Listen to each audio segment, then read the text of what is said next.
Oh, He'll still be able to come in. Gary's in Ecuador.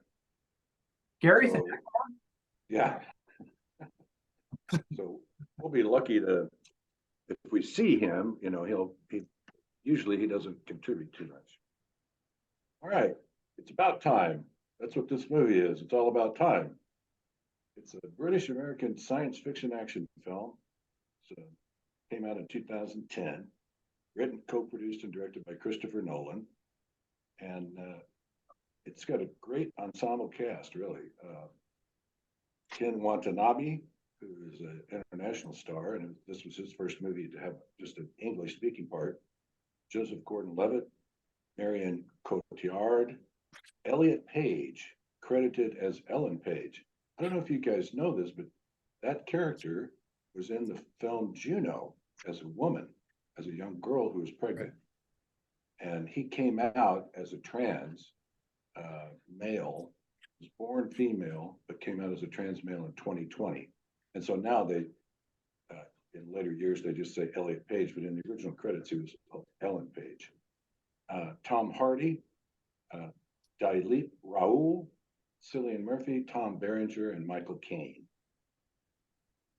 In 2002, after he completed his movie Insomnia, Nolan presented to Warner Brothers an 80-page treatment for a horror film envisioning dream stealers and lucid dreaming.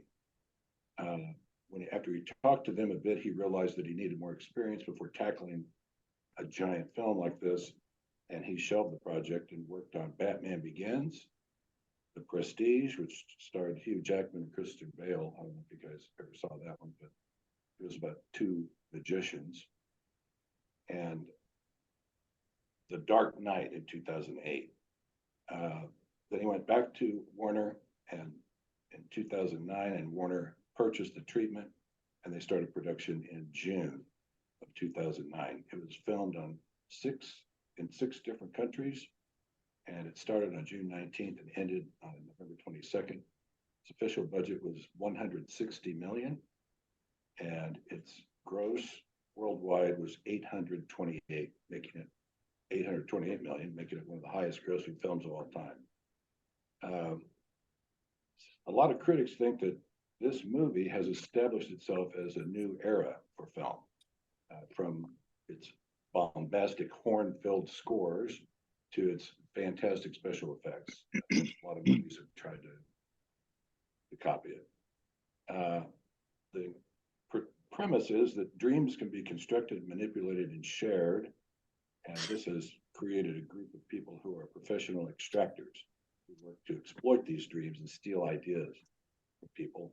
And in this case, a guy comes to Leonardo DiCaprio, who is one of these thieves, and offers him the ability to clear his criminal record. He's wanted for murder, and he has been away from his kids this whole time on the lam.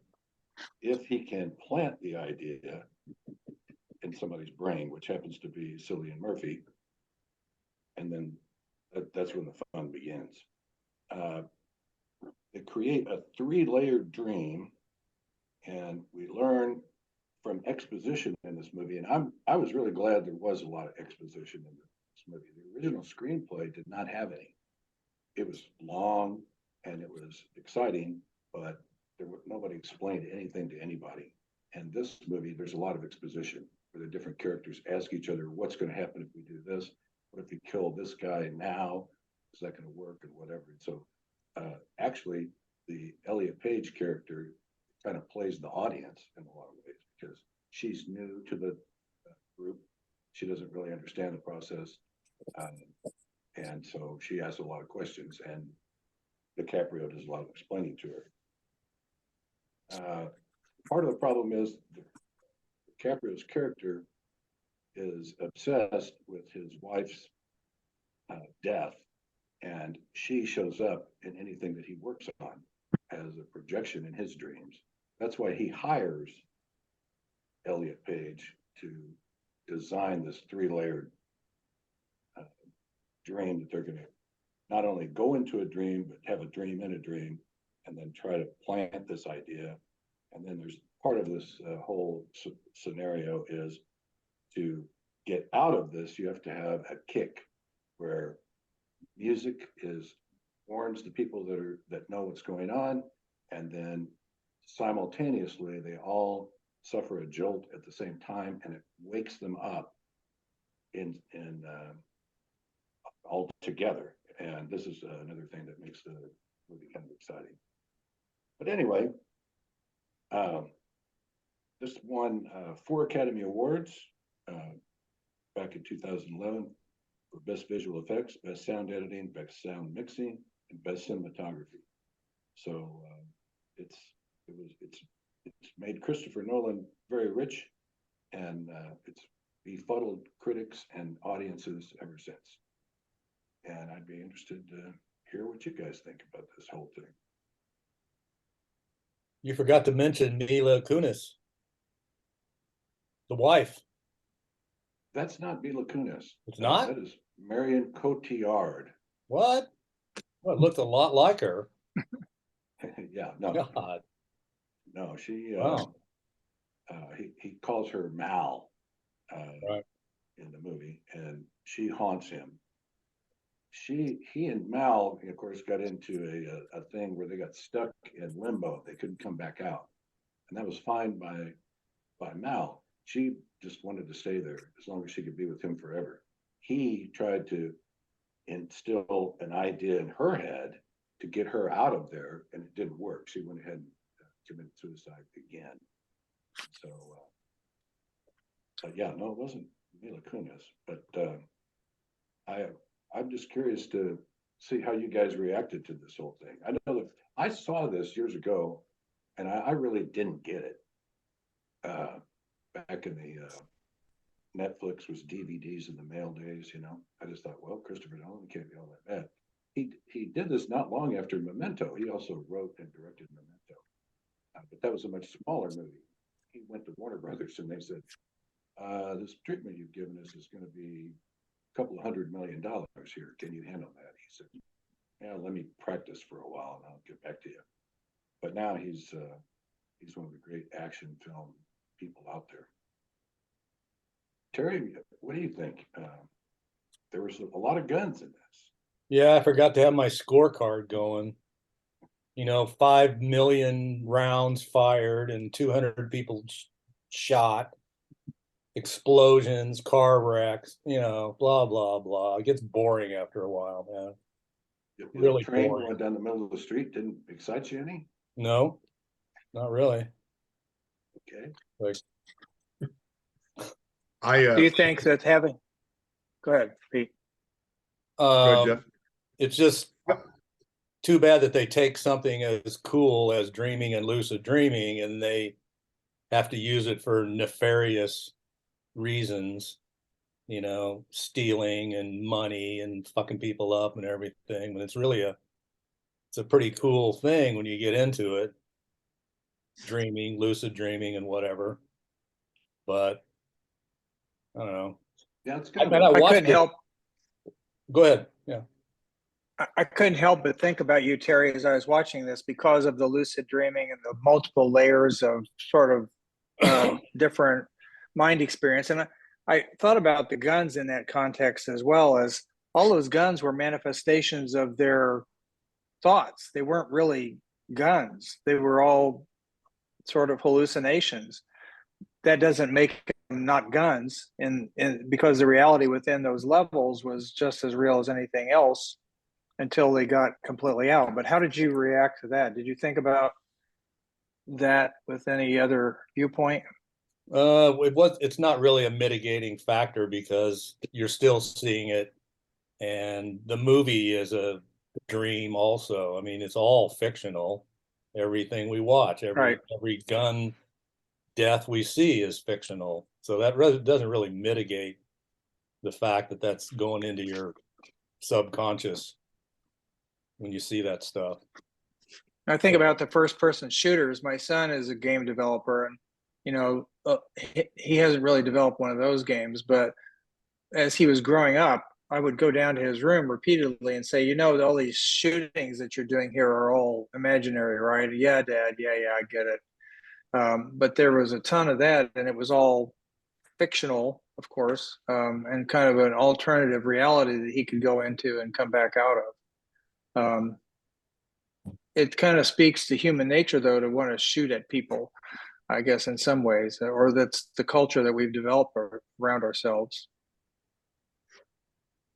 Yeah. Kind of a strange combination, Terry, when it's a heist movie and a lucid dream movie. To put those two together, I don't think that had ever been done before. Well, the thing about lucidity is that you actually can control what's going on. And it didn't seem like they had that much control about what was happening. So Well, I they don't know, had it's different, very, I mean, I watched it twice earlier before I developed this more critical point of view about the violent stuff. So one misnomer I'd like to clear up about dreaming is that dreaming happens in real time. It's not like a year in 5 minutes. No, it's real time when you're dreaming. If it seems like, you know, that was a misconception. And I didn't know about the drug thing, or limbo is like, you know, what that's like taken from Catholicism. You know, I've never heard of limbo related to dreaming. I have experienced a dream within a dream though, but not a dream within a dream within a dream. So And what personal artifact did you have with you? So none. so That's no. that's not necessary either. But there is dream testing. The main thing recommended by Stephen LaBerge, the guy that proved lucid dreaming at Stanford back in the 70s, is if you're in a dream and you start wondering whether it's a dream or not, all you have to do is, like, anything that might be readable, if there's a sign or any kind of script or anything, if you look at it once and then you look away and you look back, it'll change in a dream. So one of the practices of learning to lucid dream is all day long while you're awake, you question whether you're dreaming or awake. You know, am I dreaming or am I awake? And the way to and the, you know, the test, you know, when you're, because you'll dream that you're awake, in the dream, of course. Everything's normal and natural. So during your waking hours, it's a practice. But it just gets you getting in that questioning state of mind, and so that when you go to sleep, it'll be like a habit of your mind to ask yourself, well, am I dreaming or am I awake?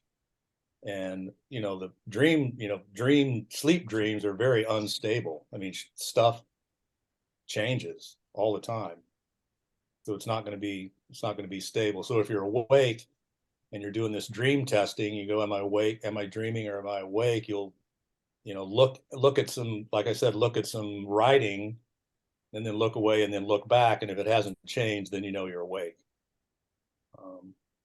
It's really a pretty exciting thing to learn how to do. And it doesn't, they said it takes years to learn to recall your dreams. It doesn't take that long. You know, if you're motivated and you stay with the discipline, it doesn't take that long at all to learn to recall your do you have a dreams. dream diary, Terry? I have one. I mean, I have several. I filled 3 or 4 in my life. Yeah. And you write them down, and you know, get dreaming on your mind, and then I'm always doing it now when I have the chance. I haven't done it in months, if not years. You know, the idea is to get your dream recall so good, and then that's the setup for lucid dreaming. Yeah, it's pretty cool stuff.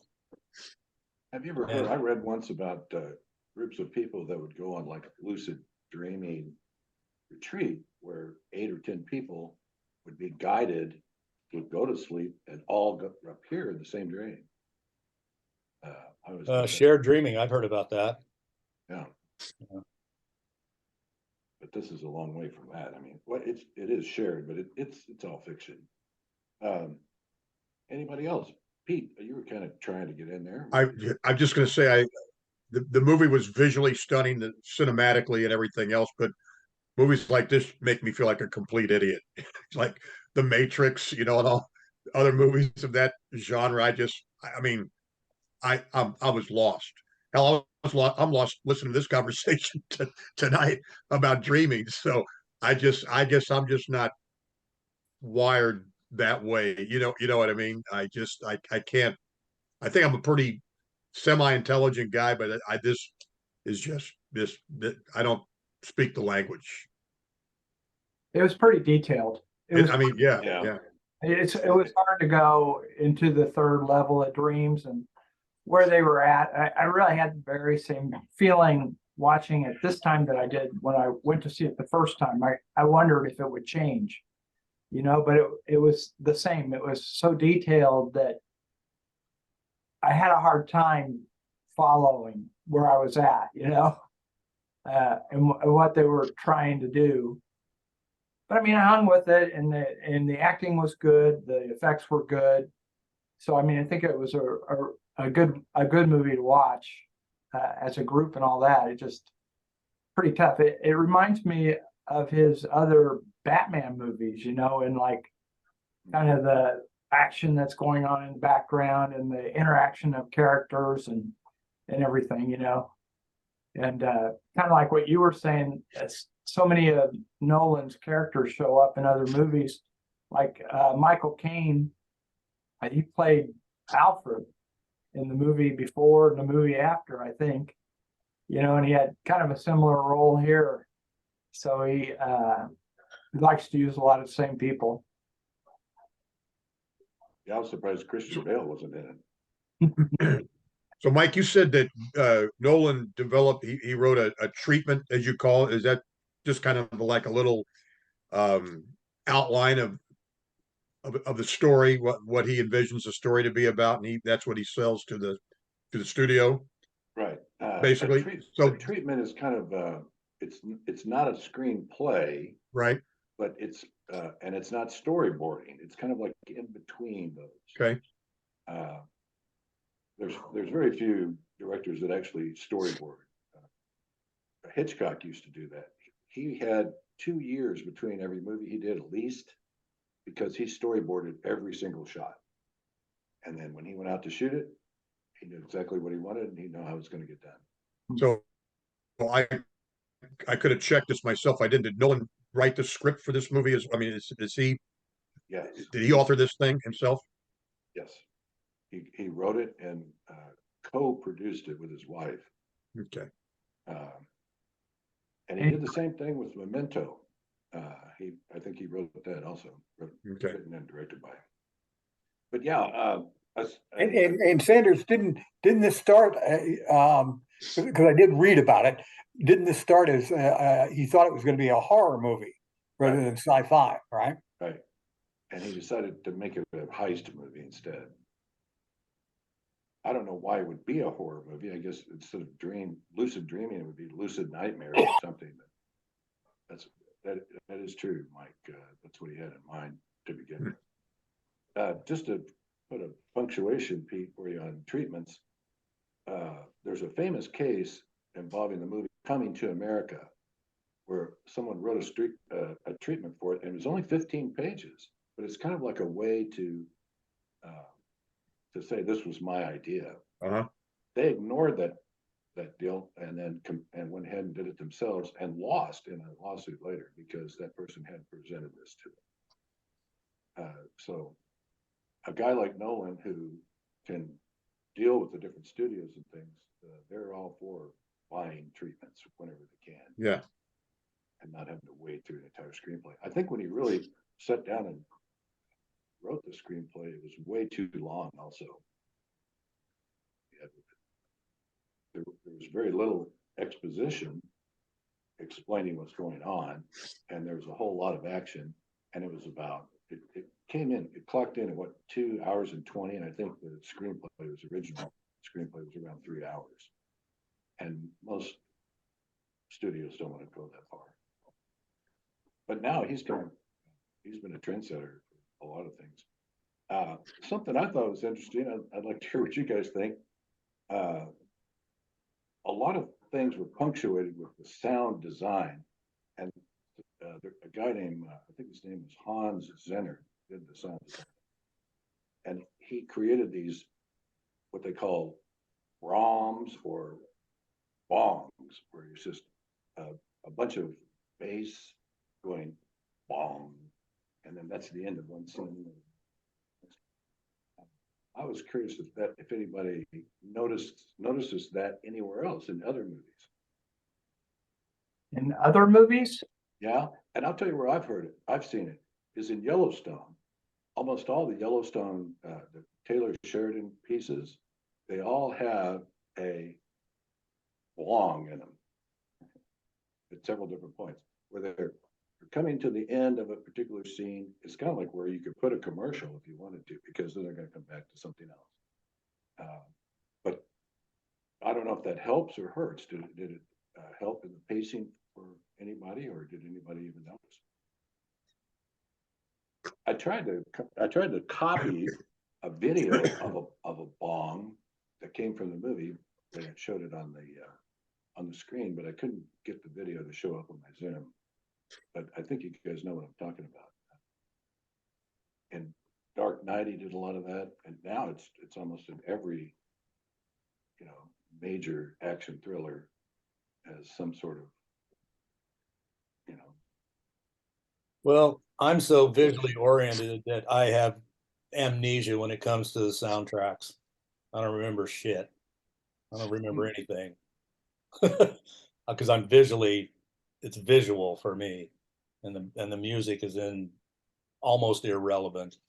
I mean, I know it's used to punctuate and to set tones and everything, and of course, accepting musicals, of course, when it's all about that, and then other ones with maybe with American Graffiti, remembered some of those, but I can't even recall what you're talking about. I'd have to go back and watch it. But I'd like to say, well, I've got the screen here. Is like, don't feel too bad at all, man. I couldn't follow it at all myself. Yeah. And I also wanted to say that I don't think he did a very good job of imitating a dream-like situation. Maybe the thing that Bill there with the city folding up and what's happening with Jeff, but my experience with dreaming, that they're not nearly as stable as everything that was going on in this movie. I mean, shit changes like every instant. The environment changes, the furniture changes, the architect changes. It was just way too stable to really make me feel like it was a dream state. So that's just an aside there. And a bunch of the stuff that he was saying is bogus. It's not true. The limbo and sedation, and I mean, sedation, any kind of sedative or drug, is antithetical to dreaming. I mean, well, to recalling your dreams anyway. So But I don't know about that one, because when I had my lung transplant, I had some incredible trippy dreams, and I was under for 2 days. The operation was 12 hours. But for 2 days after that, I thought I saw and heard many things not true. It was just bizarre stuff. It was things my mind created. One of them was I was on a Zoom call with somebody from the Disney Corporation, because I had written an extra stanza to a Shel Silverstein song. And so the Disney Corporation owned this song, and they were going to pay me a little royalty for it. And I wanted to get this cleared up before, if I didn't make it through the operation, I wanted to make sure that this money got to my kids. But I swear, I thought I was talking to Michael Eisner or whatever on a Zoom call. And I was very heavily sedated. So I watched a YouTube video review of this movie, and it was pretty good. I wish I would have got it over to you guys. But a couple of things I remember now that you talk about the music was, and I was looking on Wikipedia about this, but that there's an Edith Piaf song, yeah, in the thing, and it's threaded through the whole deal. And there was something about 2 hours and 28 minutes. Maybe it was that whole song or opera is 2 hours and 28 minutes. And that's the length of the movie. And I thought the guy said something about these sounds from this piece being threaded through the whole movie. They are an indicator to the people in the dreams that the kick is coming. Yeah. Yeah. Hear the music, that means that the kick will soon be coming, so get ready for that, whatever it's going to be. And Yeah. what was did you get the English translation of the song? The song was, I Yeah, don't it's care right about here. anything.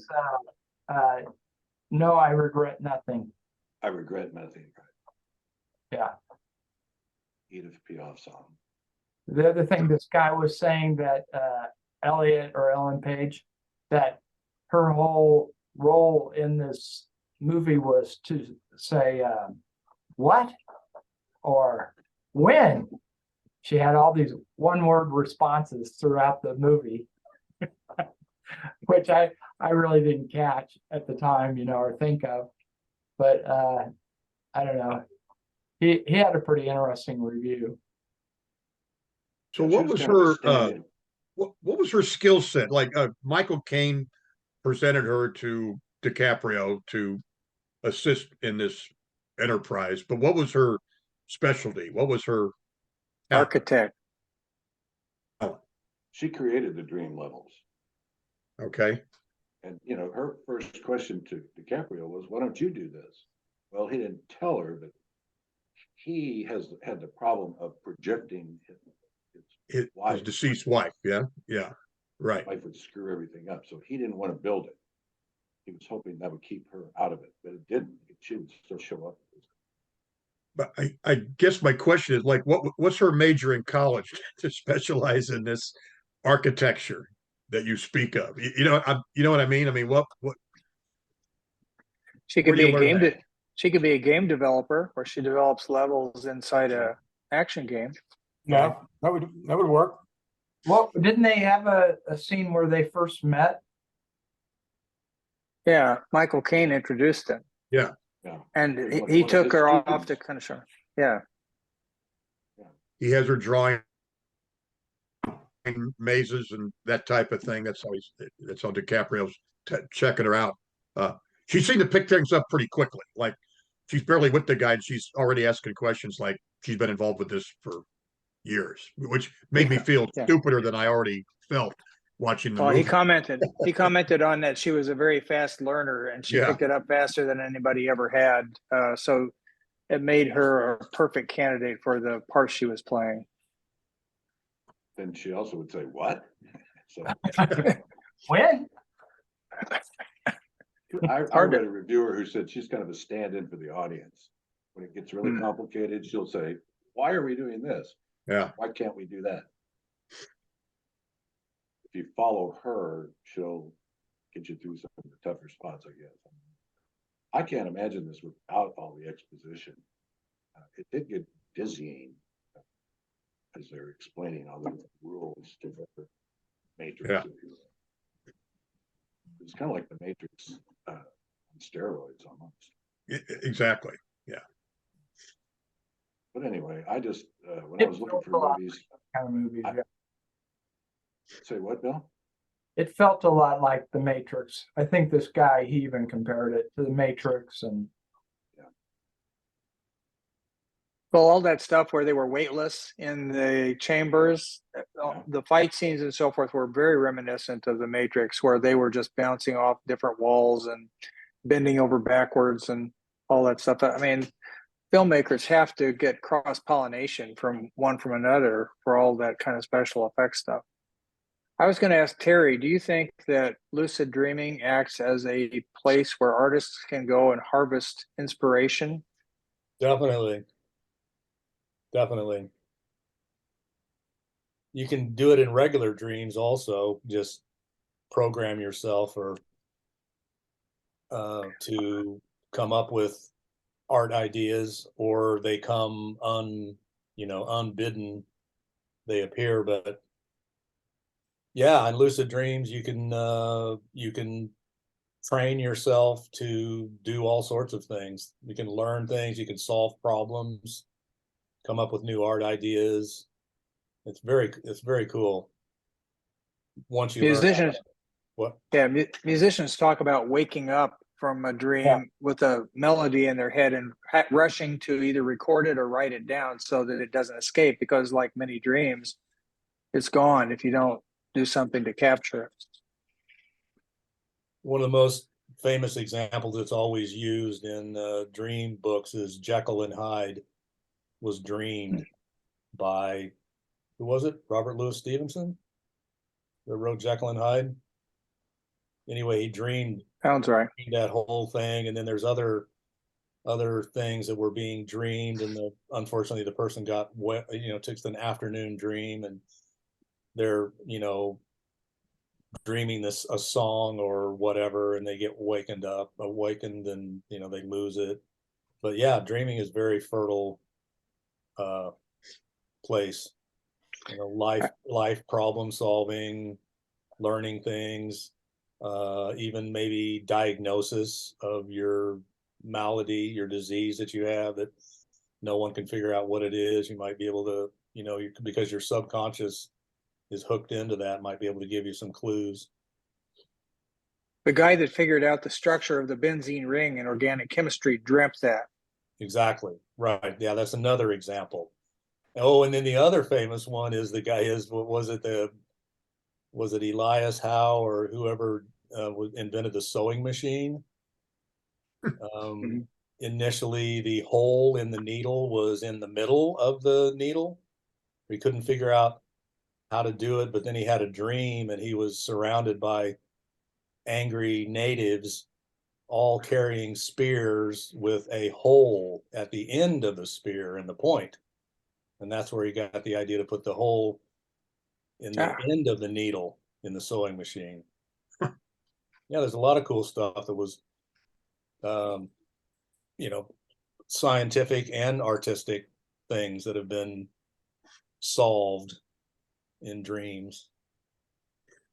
I was going to ask you, Mahoney, have you ever run into that as a writer? Did you ever wake up, write something down, and then go back to it and woke up? No, but I mean, I've especially heard of musicians doing that with either music or lyrics. I don't think I've ever dreamt up a story or an idea like that in connection to work. I was working on a story one time about parts per million and parts per billion in water. And how do you explain that to people? I mean, there's a big difference between parts per million and parts per billion. And in a dream one time, I thought putting an aspirin in a liter of water and watching it dissolve, if the aspirin is 250 milligrams, it's milligrams per liter, parts per million is, then you can visually show it. And so I jotted that down and I put it in the story. And it worked? It worked, yeah. But if I didn't have a pad sitting there next to me, I never would have remembered that the next morning. I've had too many things like that just fly out, Get up and be in the shower and then go, what was that? Yeah. Yeah. I have this recurring dream that I got to get up and take a piss. And then, then I wake up and go take a piss. That's lucid for sure. Right. This light always comes on when I take a piss. And then the next morning, Uh. the refrigerator door was open. Or the old joke of I dreamt I ate a giant marshmallow and my pillow's gone.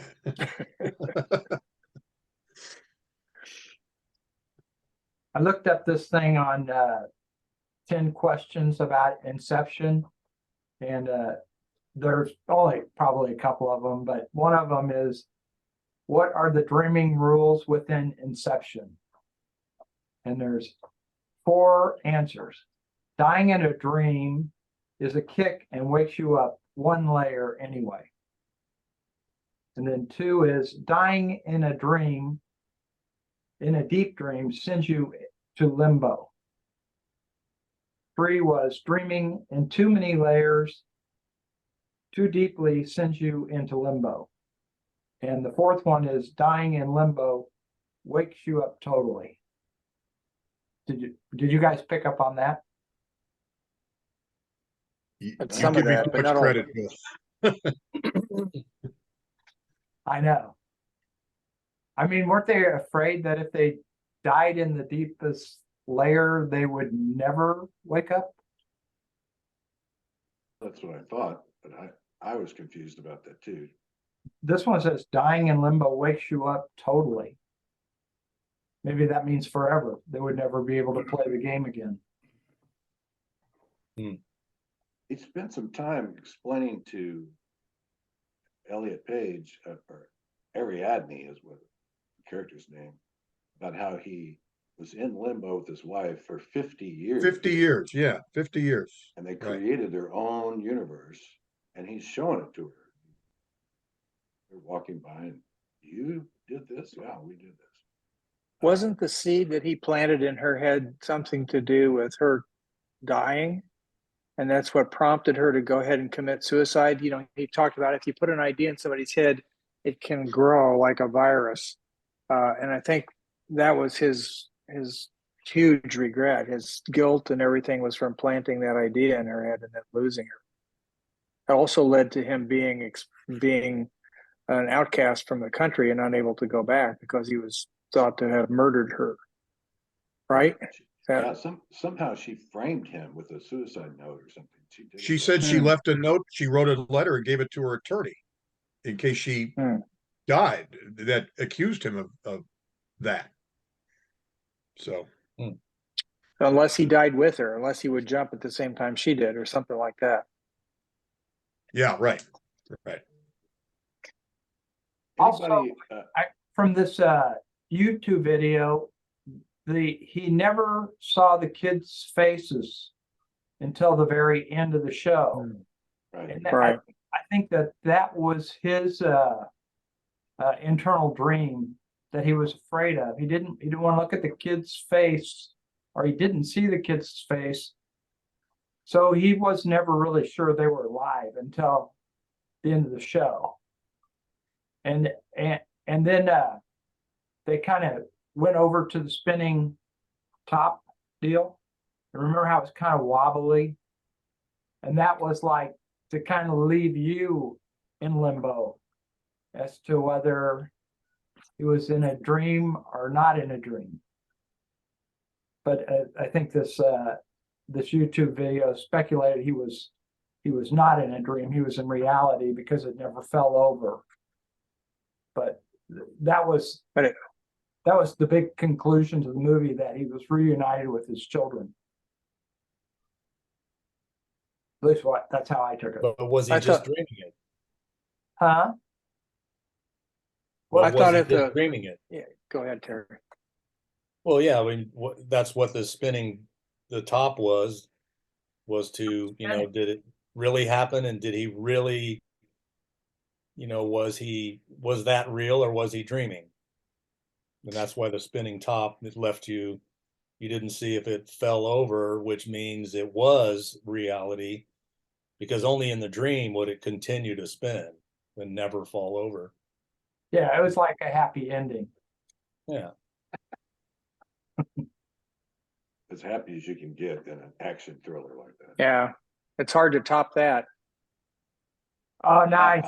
That's Yeah. good. That's good. Yeah, top this. Here, let me do this other one, since we still have a couple minutes. There's So this question is, how do the totems work? But it also says what each of theirs was. So Mao, his was that spinning top. And Eames, who was Eames? Was that Gordon Levitt? No, that was Tom Hardy. Oh yeah, his was the poker chip. And Ariadne, hers was the chess bishop piece. Is that Ellen Page? Yeah. Mhm. Right. Yeah, I showed her making that. Arthur was a loaded dice. And Cobb, do you guys know what Cobb's was? To the top. It was a top. Yeah, Mal's top. Why did they have him in there? Is it because Mal was Mal Cobb, right? Mal's Cobb's wife. Oh, okay, gotcha. So Mal and Cobb both had spinning tops. But that's all they listed. I guess that's all there were in there. There were more people than that in the show, though. I don't think they showed them for everybody. Another rule was you would not let someone else hold your totem. Because then they would, that the sensation, the weight, the shape had to be known only by the owner of the totem. Remember that? Mhm. Beginning? I picked something up from the movie. I was gonna say, for a guy that, Nobody holds my totem. well, thanks, guys. I hope, I don't know if having 4 more people here would have made it 4 times more confusing or not. It was fun doing it with you guys anyway. Well, I'm going to go back and watch it Oh, okay. later this evening because I think I missed a good movie. And I want to ask, I was thinking about doing Caddyshack. Would anybody be interested in that in the future? I love the movie. It's really funny. Doesn't hurt us to have a good funny movie once in a while. Nope, not at all.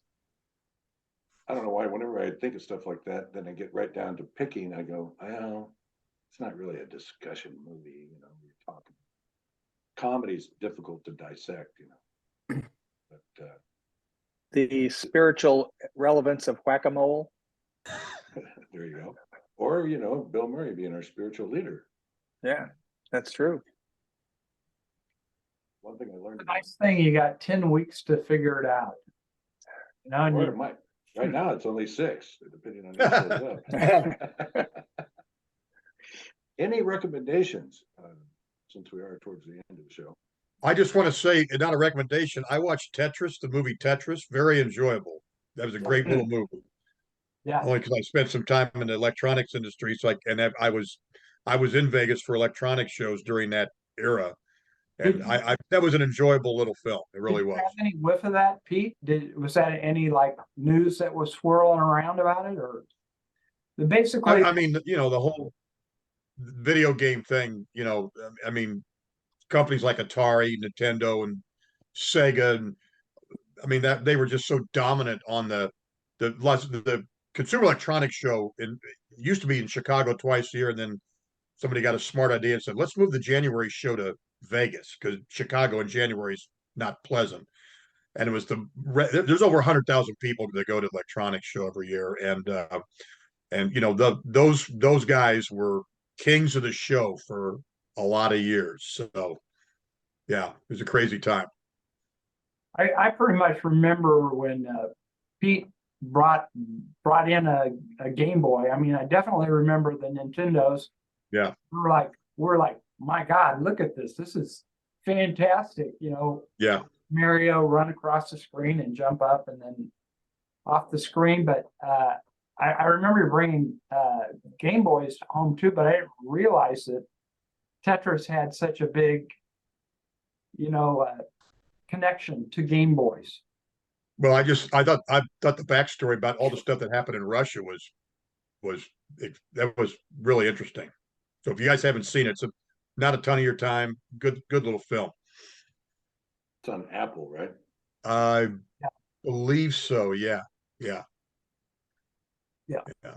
I finished up with Night Agent, last a couple nights ago, and that's kind of a fun little series too. That's on Netflix, and that's going to be my side recommendation for tonight. But it's interesting. It's a young guy that plays a federal agent that works in the basement of the White House. That gets involved in espionage or whatever. Good show though. Pretty good show. Good series. So many Has anybody series. watched the Kiefer Sutherland thing? I've watched about 3 of them, and I did like it. Did you finish it up? I haven't seen it. I haven't looked at it yet. I started watching Schmigadoon, which is really bizarre. I don't know if I can do that. What I'm is? kind of like it's an Apple thing where this couple of doctors are having they've been living together for 3 or 4 years and they were having trouble with their relationship. They go off to a retreat and they are wandering through the woods in the rain. It's miserable, and they see this bridge off to the side. So they go off to that bridge and they walk across the bridge, and suddenly they're in this Land of Oz kind of thing that is a musical production. He hates musicals, but every time they say something to one of the characters in the place, a song comes up and there's a big dance routine. In order for them to get out of that, they have to fall into true love. And so it's just weird as shit. Then what do you use for a totem to find out whether you're in love or you're in musical? Yeah, there's some funny cliches in there. But I don't know if I can stand that much musical. It's not something I go toward very much. Who's in it? That's a bunch of Lauren Michael produces it, so a bunch of his talent from Saturday Night Live are in there in one way or another. Okay. Anybody else on recommendations? I'm not sure it's a recommendation, but I did finish watching Waco too on Netflix, and it's a 3-part series. That Night Agent, it's a 10-part series, but that story of Waco, that is a strange story. At the very end of it, they talk about how it was tied into the Oklahoma City bombing, and just how strange David Koresh was and all that. I mean, it had a Manson-like following. Yeah, I watched the end of the Waco series as well, and the feds don't come off well in that at all. And Koresh is certainly a weird, messianic guy as well. But they it gave a lot of sympathy to the folks that were in the Branch Davidians, and that they weren't all wackos. And in fact, they said something in the closing episode last night that the county sheriff used to deal with the Davidians before the shootout that started the siege. He said, hell, he never wore his gun up there. They just talked. So, yeah, the feds come off really poorly on that thing. What one thing they said that so strange, that Koresh had sex with all these guys' wife, and he wouldn't allow the wives to have sex with their husbands. And I mean, you had to find that a little strange, didn't you, Mike? I mean, oh yeah, I'm not defending him by any stretch, because he was a bigamist, and his weird attitudes towards sex and everything like this. But at the end, where the feds simply lose their patience, apparently the FBI negotiator was led to believe that Koresh was finishing his explanation of the 7 seals from Revelation, I think. And as soon as he finished that, he would be coming out. Well, they gave him a week or so, and the other higher ups in the ATF and the FBI went to the attorney general and said, "Hey, we're out. We're going to put gas into the. We're going to insert gas into the compound buildings, and they'll all come out." And Yeah, they they didn't. They got Janet Reno had just gotten put into office. They got the okay from Janet Reno to go in there and do that. You kind of forget who all the characters were back there. And what was it, 92? I think it was 94, I think. 94. Because and I distinctly remember the day of the Oklahoma City bombing. Before I got sent down there, I heard one of the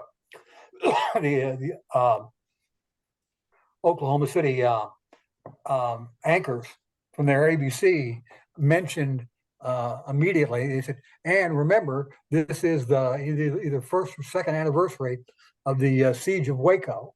So maybe that has something to do with it. And at the time, I thought, "Man, you are reaching for a connection," and it turned out that that was, in fact, one of the big links. Mm-hmm. Well, guys, who's going to pick for next week? Who's up? Whitaker would normally be up, but he's not here. And so that would go to Terry, but Terry's going to be gone in a couple of weeks, right, Terry? Yeah, the next 2 Mondays, I won't be on the show. Oh, So that leaves Bill. to pick. Mm-hmm. Well, I wasn't really ready, but I've got a list, and I'll be glad to do one that I was thinking about.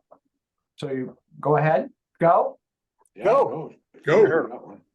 I'm gonna pick a movie that was an Academy Award winner. It's called Birdman, from about 6 years ago. Michael Keaton movie.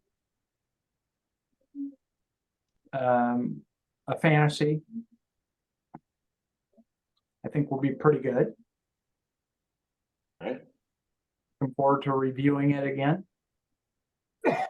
Doesn't that have a show business component to it? Yeah, it does.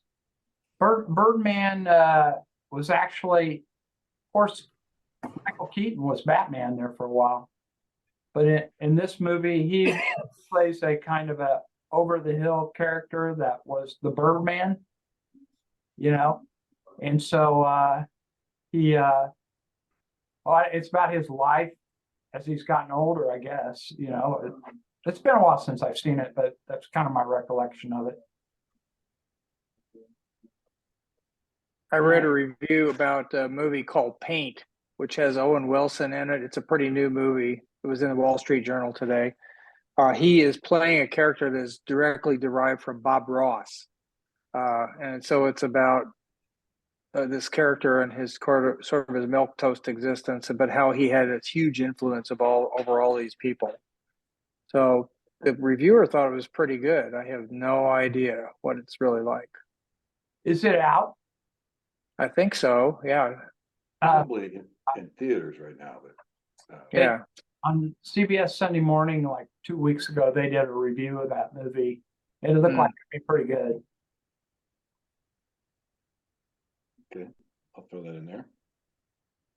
And then just for the heck of it, I don't know when I'll finish trying to get something together for Inception, but for next week's movie, I think I'll go ahead and put out an email to let everybody know, Bill, that those who aren't here might want to tune in or at least be ready for that if they're going to come back.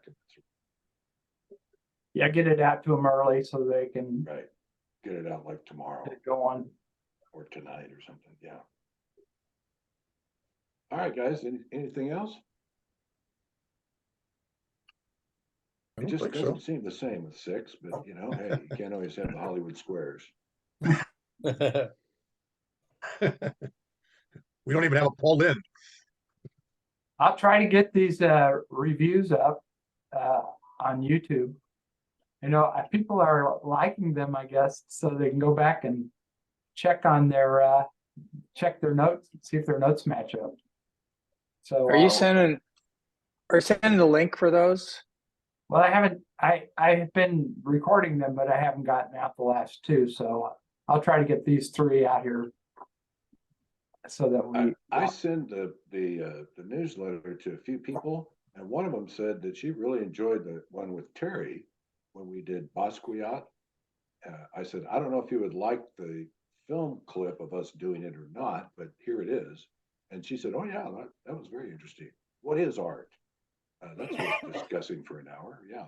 So I think people might like it. Throw it I out. have the answer. I have the answer to that question. Art is whatever you think it is. In the eye of the, Period. Period. It's 100% subjective. I think I went over that before. Yeah. If you Yeah. think a dog turd is art, that's art for you. The trick is to convince other people that it's art. Exactly. Yeah. Right. Or like Bob Ross, let's put a little cocaine over here with these trees. Oh, excuse me. I'm sorry. you know, All right. I know Patty really liked the Spike Lee review we did on what was our Spike Lee movie? Do the right Do the thing. right Do thing. the right yeah. thing. He really liked it. And I was telling Audrey last night, my daughter, I said, yeah, if you want to see any of these reviews, all you got to do is put in the acronym, LUFC, and it'll pretty much come up. By the way, I was searching for the YouTube for last week, and you had told me you hadn't put it up yet. LUFC is also the Leeds United Football Club. I found out. So Uh-oh. You think they're going to come after us? yeah, We've got Bill Murray on our side, though. Right. If we could only get Ted Lasso. Yeah. All right. Hey, Pete, all right, gentlemen. did you watch Succession last night? I did. Succession is a good show. Yeah, They I had a huge episode last night. big scene, big episode last night. Yeah, It's a really good show, but I know I'm going to put that down as a recommendation from you, Pete. this is what season 4. Bill, is this season 4 4. or yeah? And this is it. This is the last season for that. That's right. Yeah, So it's going to have a big. supposedly loosely based on the Murdoch family. Is that the Toronto? Oh, Rupert Murdoch. Rupert, yeah. I've also heard it's based on the Rogers family, Toronto, because he's a really rich media. Is he a media guy? But he has children that are out of control, like this group portrayed in Succession. But I've read that too. I've also heard, it partially based on the Trumps. They're kind of in the same boat, where kids that are out of control. But anyway, it's a good show. It is. Yeah, it really is. So that it? All right, guys, I'm out of here. All right. See y'all. You too. See you, See you Dan. next week. Thanks, guys.